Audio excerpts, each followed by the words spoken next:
¿Qué tal? ¿Cómo le va? Todo está listo. Vamos a hablar a esta hora de oportunidades de negocios, de políticas de inclusión social, los números y todas las historias que encontramos detrás de ellos. Aquí, en Impacto Económico, comenzamos ya. Acompáñanos.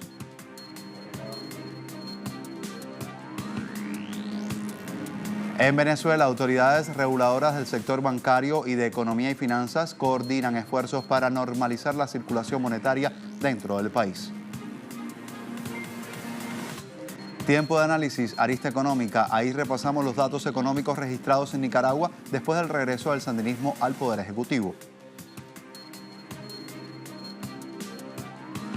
Y la economía en 360 Mundo lo vemos hasta China. Vamos a revisar lo que sucede allí. Se trabaja en el país para impulsar la industria nacional, apoyando a empresas públicas y privadas en el gigante asiático. Le contamos hoy en 360.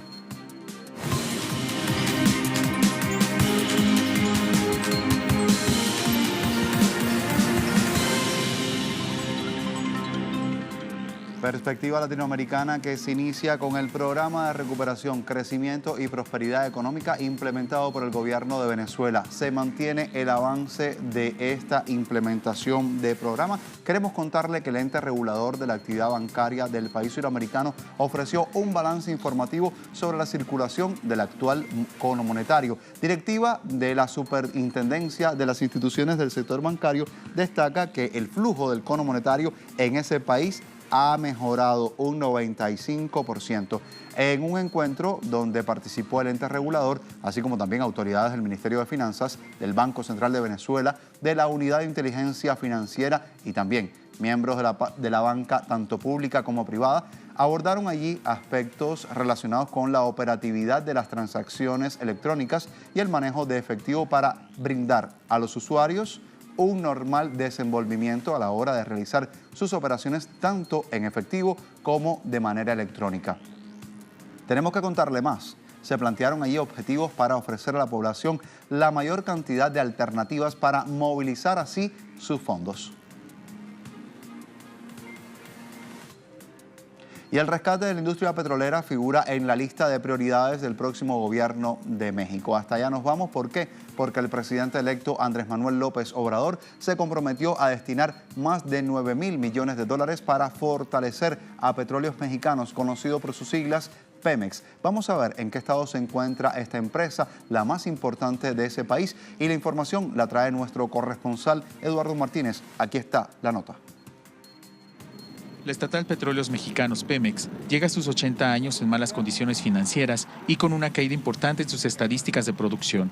Así lo consideran analistas como Walter Ángel. La misión del gobierno de Enrique Peña Nieto y particularmente con la reforma energética fue debilitar a la hoy empresa productiva del Estado, haciéndola básicamente administradora de contratos para todo. Desde contratos para cosas muy específicas y bastante poco prácticas, hasta temas como exploración, desarrollo de campos. Pemex, después del gobierno de Enrique Peña Nieto, Pemex queda debilitada en lo operativo, en lo administrativo, con una carga fiscal asimétrica en torno a las empresas privadas y extranjeras. Sin embargo, el presidente Enrique Peña Nieto ha defendido como uno de sus mayores logros la reforma energética que abrió al capital privado nacional y extranjero este sector clave para la economía mexicana. Más de 70 empresas de 20 países participan en la exploración y/o extracción de hidrocarburos. La entrada de firmas extranjeras de poco sirvió para frenar el declive en la producción de crudo. En agosto pasado, la plataforma cayó a 1.8 millones de barriles diarios, la más baja en 3 décadas. Es una decisión de aparentar que la empresa es inoperante, es improductiva, que no tiene capacidades y sustituirla por empresas privadas extranjeras con elementos tan simples. Por ejemplo, Pemex tiene información de sísmica, información que ha levantado durante décadas, que se pone a disposición de las empresas privadas extranjeras para que ellos anuncien sus descubrimientos. La mayor caída, de hasta en un 20%, se registra en la producción de petróleo ligero. Ante ello, el presidente electo Andrés Manuel López Obrador ya prepara cambios importantes en el modelo energético del país. Si no actuamos con urgencia, tendríamos problemas en el corto y en el mediano plazo.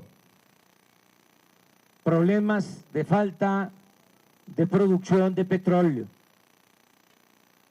Por eso vamos a intervenir con urgencia y vamos a destinar desde el primer año 75,000 millones de pesos adicionales de inversión para explorar y perforar pozos petroleros. Sobre todo porque a partir de octubre, México iniciará la importación de 100,000 barriles diarios de crudo desde Estados Unidos, de donde también se trae casi el 75% de las gasolinas que consumen los mexicanos. Eduardo Martínez, Telesur, Ciudad de México. Así las cosas en México, hay que seguir revisando más información. Hay condiciones laborales y tasas de desempleo que son otras de las deudas que deja la actual administración del gobierno. Hablamos del Brasil y se lo mostramos. ¿Por qué? Porque recientemente se conoció un informe sobre este particular dado a conocer por el Instituto Brasileño de Geografía y Estadísticas. Según ese organismo, 12,5 millones de personas dentro de ese país no estuvieron empleadas durante el trimestre de junio-agosto del presente año. En términos porcentuales, significó 12,1% de la población económicamente que se mantuvo así, desempleada. El organismo precisa que la tasa de paro disminuyó 0,6% con respecto al trimestre de marzo a mayo. Sin embargo, la población activa de personas desalentadas, es decir, la que carece y crece con la cotidianidad. ¿Por qué? Porque carecen de experiencia, son personas adultas, les impiden ejercer cargos o residen fuera de la localidad de donde pudieran trabajar. Esto sucede día a día y crece a cada minuto más. Esta tasa subió, y escuche bien, a 4,8 millones de personas. En tanto, tenemos que hablar de la tasa de subutilización. Esta es la que incluye a los desempleados o los que están subocupados, esos que puede tener hoy trabajo pero después no. Esto afecta a 27,5 millones de personas dentro de ese gigante suramericano. Hablamos de Brasil, así están las cosas. Estos son los datos y también lo que está sucediendo detrás de esos números. Vamos a otro escenario. ¿Qué está pasando? Hay desmejora en condiciones laborales también presentes en el sector de la industria textil. Esto sucede en Colombia. Lo traemos a través de cómo se encuentra en la actualidad el sector, uno de los principales departamentos del país, productores de algodón. Estamos hablando de Antioquia, donde tenemos todos los datos a continuación. Se lo traemos compendiado. Vamos a revisarlo. De acuerdo a la Agencia Prensa Rural de Colombia, desde el año 2017, 2.000 empresas dedicadas a la confección de vestimenta han cerrado en el departamento de Antioquia. Debido a la crisis financiera, el medio de comunicación reseñó que en un periodo de 7 meses, 60.000 antioqueños se han quedado sin trabajo, debido a la crisis que afectó al sector. Uno de los principales problemas apunta al contrabando de telas provenientes del sudeste asiático, así como los altos costos en materia prima como los hilos. Una de las empresas dedicadas al ramo en el departamento, la Integral Apparel Solution, se encuentra tomada desde hace 3 meses por un grupo de 15 trabajadoras, quienes protestan por falta de pago de salarios y horas extras, cesantías, condiciones laborales irregulares y violación de sus derechos. Las protestantes son un pequeño grupo de trabajadoras textileras que quedaron luego de despidos masivos realizados a lo largo de 2018. Agencia Prensa Rural agrega que a pesar de todo el proceso de esclavitud que tuvieron que vivir algunas de las trabajadoras durante largos años, han tomado ahora la iniciativa de sindicalizarse para hacer valer sus derechos. Así marcamos una pausa después de ver todos estos datos. Al volver, revisamos nuestro tiempo de análisis. Lo denominamos arista económica porque revisamos los números de la economía nicaragüense. Todo ello tras el regreso al gobierno sandinista al poder de ese país centroamericano. Le contamos en minutos.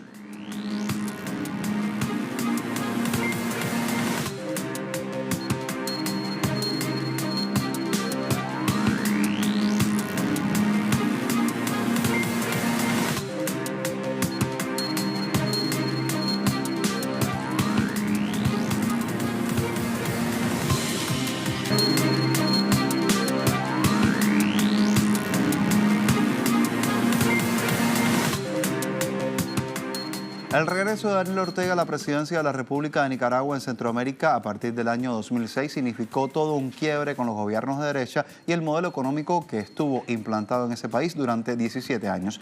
En ese periodo, los gobiernos facilitaron el desmontaje del fisco, privatizaron empresas y servicios básicos, endeudaron el país, contribuyeron con la precarización laboral y la descapitalización a los productores. Actualmente, las condiciones económicas de Nicaragua se ven muy diferentes y se ven reflejadas también en la cotidianidad de la mayoría de los pobladores. Aquí los datos.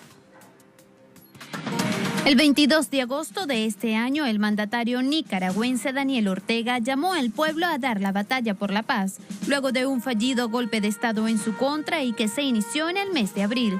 Consideró fundamental el restablecimiento de la seguridad y las actividades productivas, económicas y comerciales que en los últimos años han dado resultados exitosos a la administración de Managua, todo en medio de un escenario internacional adverso.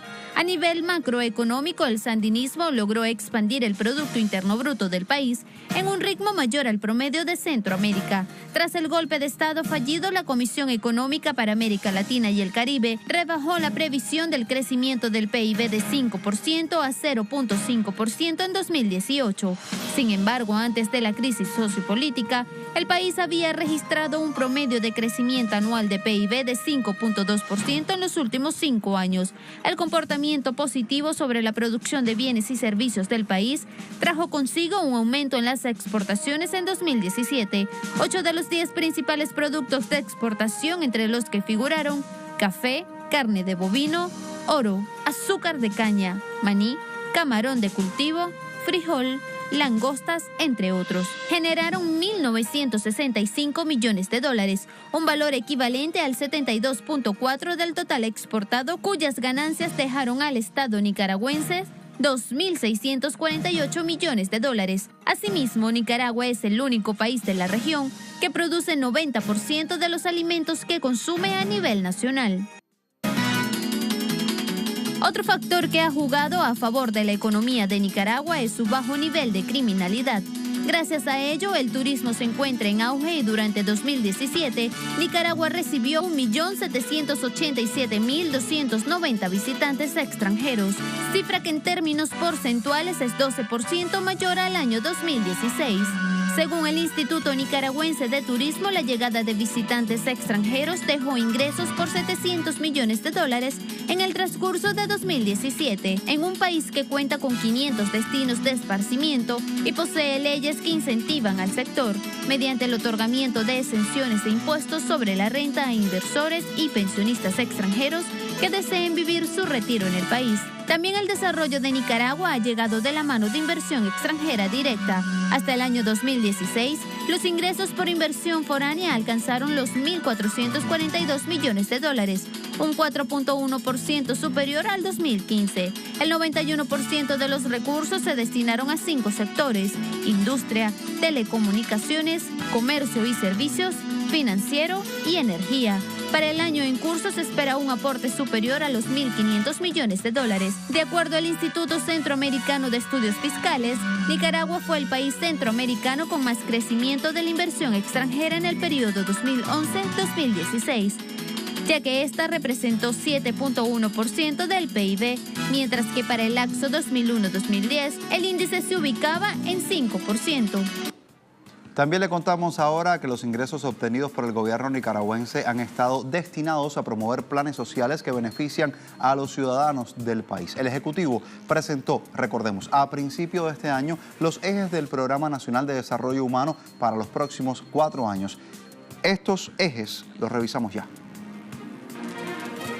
Dentro de las prioridades del Programa Nacional de Desarrollo Humano para el periodo comprendido entre 2018 y 2021, destaca la ejecución de más de 40 programas sociales, como los emblemáticos Hambre Cero, Plan Techo, Casas para el Pueblo y Patios Saludables. Asimismo, Managua también ejecutará obras de infraestructura vial, construcción de parques y calles para el pueblo, con un presupuesto de $16.100.000.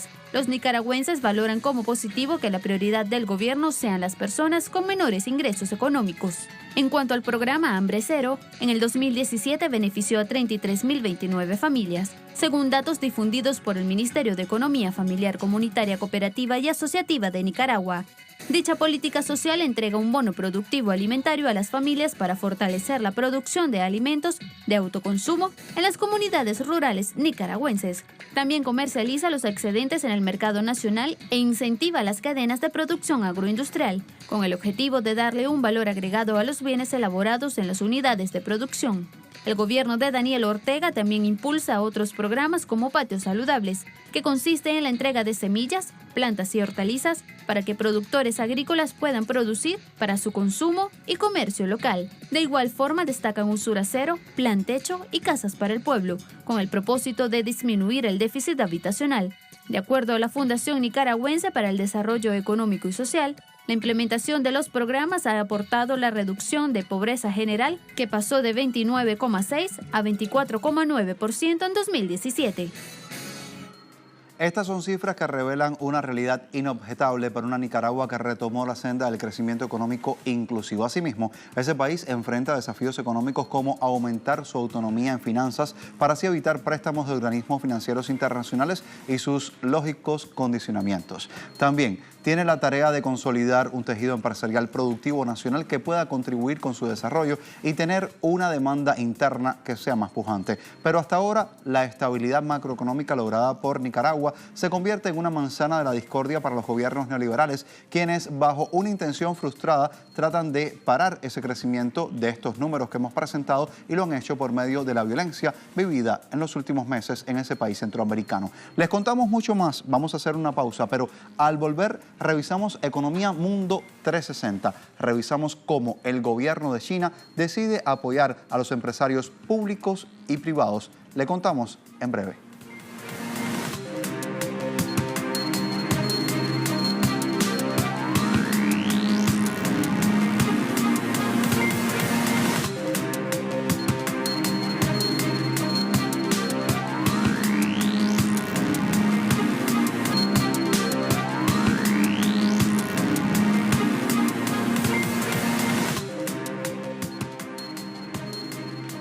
Revisamos la Economía Mundo en 360, hablamos de China, país que trabaja para impulsar la industria nacional. En esa línea, el presidente chino Xi Jinping inspeccionó empresas públicas y privadas a las cuales ofreció todo su apoyo. Entre las compañías que visitó el mandatario chino destacan China National Petroleum Corporation y Liaoyang Petroleum Chemical Company en la ciudad de Liaoyang.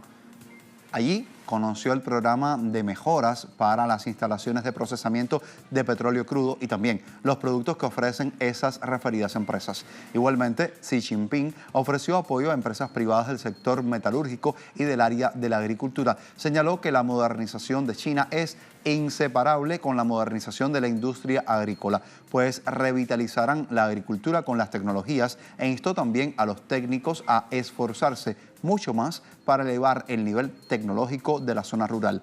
Por otra parte, sí visitó compañías de trenes y maquinarias a las que invitó a unirse a la iniciativa de la Franja y la Ruta. Importante, ¿por qué? Porque brindará más oportunidades a toda la industria manufacturera igualmente.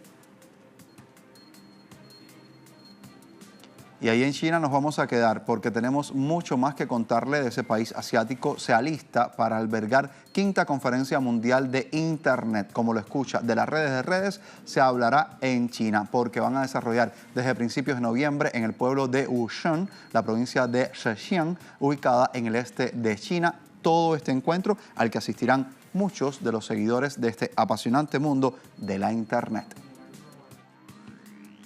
La 5ª Conferencia Mundial de Internet se celebrará entre el 7 y el 9 de noviembre de 2018 en el pueblo de Wuzhen, provincia de Zhejiang, al este de China. La conferencia se desarrollará bajo el lema Crear un mundo digital con confianza mutua y colegialidad y contará con la participación de más de 500.000 invitados de todo el mundo, incluidos funcionarios gubernamentales, miembros de organizaciones internacionales, empresas, comunidades tecnológicas y grupos civiles. En este nuevo encuentro, las discusiones se centrarán en innovación, ciberseguridad, intercambio cultural bienestar social y cooperación internacional, con el objetivo de construir una plataforma para las industrias de Internet de China y del resto del mundo, así como impulsar la prosperidad global y mejorar el desarrollo digital y construir un mundo digital sostenible.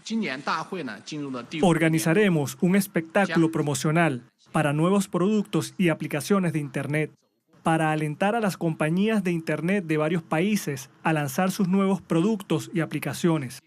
También habrá un salón de invitados, donde participantes de diferentes naciones podrán comunicarse entre sí en un ambiente de clase alta. Liu Liexiong, subdirector de la Administración del Ciberespacio de China, dijo que han diseñado un tema de retrospección y perspectivas de Gusheng para las discusiones, que girarán en torno a la construcción de una comunidad de futuro compartido en el ciberespacio. Asimismo, Liu señaló que temas tradicionales como el foro de ministros y el diálogo entre ejecutivos y el foro de think tank de alto nivel también estará lleno de nuevos contenidos. Además, agregó que los elementos internacionales también serán una nueva característica del WAIS de este año, ya que se organizarán actividades para fomentar la comunicación entre los diferentes países. Y la economía de Vietnam también la revisamos porque registra un buen desempeño en los primeros 9 meses de este año. Revisamos datos difundidos por el Ministerio de Planificación e Inversiones de ese otro país asiático. Entre enero y septiembre del año corriente, la economía de Vietnam registró un buen desempeño y se marca en números en 6.98%, cifra inigualada durante los últimos años. Estamos hablando desde 2010 se registró el parámetro para un periodo similar. El destacado resultado responde al auge de los sectores de la agricultura, la acuicultura también, las industrias manufactureras, la industria procesadora y las exportaciones, así como el turismo.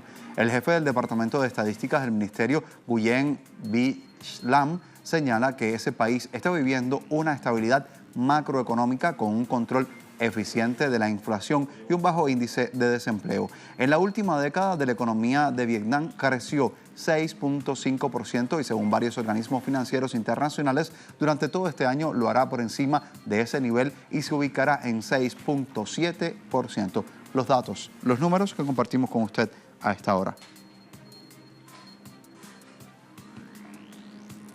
De inmediato nos vamos a revisar los indicadores petroleros durante esta jornada. Los traemos para revisarlos junto a usted. En este momento traemos ahora a pantalla, aquí lo tienen, barril de petróleo WTI. Este es el petróleo del intermedio de Texas. Aquí lo tienen, se ha ubicado en $73.25. Durante esta jornada subió 1.57 en contraste con su precedente barril del Brent, referente en toda la región de Europa y el Mar del Norte, y desde allí se está dando a conocer 83.17 es la cifra en la que se ubica en dólares. Esto hay que decir que se corresponde con 2.02% más que en la jornada precedente. Y revisamos también el crudo venezolano, que a esta hora se ubica en 501.70 yuanes. Es el valor del petro, la criptomoneda creada por el presidente Nicolás Maduro, ejecutivo del país suramericano. Así, con estos indicadores llegamos al final por hoy de Impacto Económico y por la semana. A ustedes gracias por la preferencia, siempre continúe interactuando con nosotros. Estamos en redes sociales, @Telesur Impacto @YosvaniTelesur. Hasta la próxima.